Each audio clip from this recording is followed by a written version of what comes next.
get to a point, to that tipping point, they can't take it anymore. This is not the first time we've seen this. And I just hope that things will really blow up if the people aren't happy with the verdict of this upcoming trial. I just think there's a war on the black male. I just think there's a war on the black male. I just think there's a war on the black male, and it's tearing the country apart. But I think the greater story in this, in looking at what has happened to this young man, what happened to Trayvon Martin, and what we see happening to so many kids, I think I'm going to summarize quite easily by what my son said to me. And he looked at me and he said, "Is somebody going to shoot me?" You know, my daughter watched the news and looked at me and she said, "Why is it that they only do this to black people? Why is it that they only do this to black people? Why is it that they only do this to black people?" There are people in this country who not only do not like African Americans, but they despise black men. But they despise black men. But they despise black men. America does the right thing when there's no alternative. Well, I hope so, because it's going to turn into a genocide if it doesn't stop. It's going to turn into a genocide if it doesn't stop. It's going to turn into a genocide if it doesn't stop. I would say there's no state in the country which has addressed the problem about there being racial contours in policing. That it is a systemic problem. And when people talk about there being systemic problems with racism in the country, it's because black communities in this country, coast to coast, are policed differently than white communities. And we are led to believe, I certainly have been led to believe, that the older we get, the farther away from that kind of behavior we are. But clearly not the case. No. The Trayvon Martin in Florida, the killer walking away free, the Rodney King beating, Eric Gardner being choked to death, state execution in New York, and now what's happening in Missouri. So at some point, people's cup runneth over. And in 1857, Chief Justice Roger Taney declared that Scott had no right to sue because as a black man, he was never intended to be an American. Black men had no rights, which the white man was bound to respect. No rights, which the white man was bound to respect. No rights, which the white man was bound to respect. Later that week, we see Michael laying on the ground. America, it's time to deal with policing. We are not the haters, we're the healers. We're the healers. We're the healers.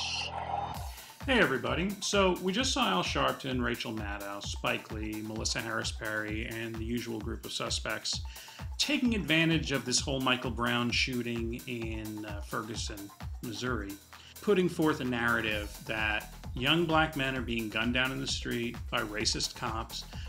It's not safe for them to walk because they might get shot by the police, and all of this is nonsense, and I'm about to prove it. Here are some of the things you see on the various websites. MSNBC, most Americans don't think cops treat racial groups equally. Michael Brown and our criminal justice crisis. There is a war on young black men in America. Congressional Black Caucus wants a police czar to oversee local law enforcement. To be equal, stop the war on young black men. So you see this just being repeated ad nauseum in the media. All I'm interested in is it true? Do the numbers bear it out? So we're going to go to the FBI page for a second. This is the FBI, FBI.gov.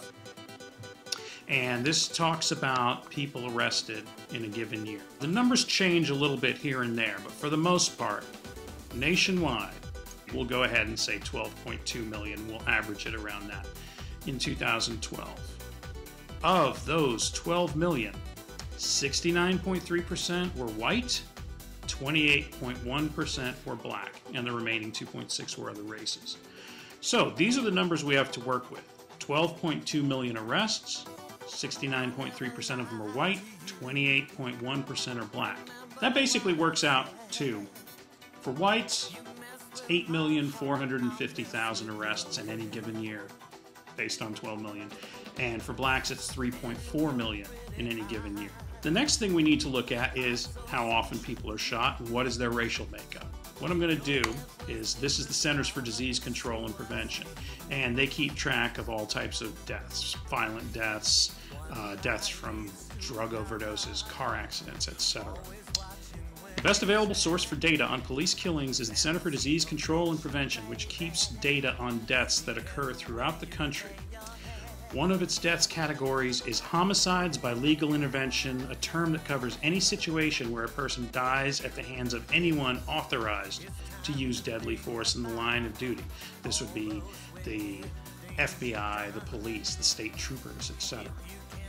They did a 12-year study from 1999 to 2011.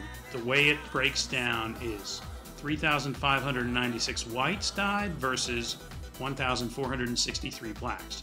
So just on sheer numbers, the police have killed more than twice as many whites as they have blacks. Now, we have to now look at the other number we just looked at. So as I said, 3,596 whites over a 12-year study. That's 299 per year. 1,463 blacks killed over that 12-year study. That's 121 a year. So what is the significance of these numbers? When you do the math that 8.4 million arrests are of white people and 3.4 million are of black people, you come up with these numbers. One white is killed for every 28,276 arrests. What do you think the black number is? Obviously, you know, the police are racist. They just want to shoot young black men, and there's a war on black men. One black killed for 28,332 arrests.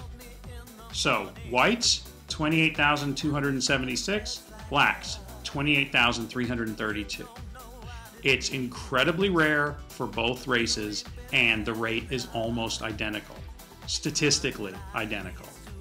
Now, what does 1 in 28,000 look like? So you can get an idea of how rare this happens. Well, this is Wallace-Wade Stadium. Wallace-Wade Stadium is where Duke plays football, and its capacity is about 33,000. So if you look at Wallace-Wade Stadium, pretty much full, that's pretty close to 28,000. So look at that massive crowd of people and pick out one person. That's your chances of being shot by the police. So the whole idea that blacks are just being shot willy-nilly by the police is completely false. Now, it's important to say this because if you're spreading this lie, you are contributing to future possible death. You will have blood on your hands. Why? Let's assume they do not find enough evidence to convict Officer Wilson. Well, what if we have more riots? What if people are murdered in retaliation? What if there's rioting and fires in different cities around America and the cops have to use deadly force to stop it? It doesn't have to happen because it's not true.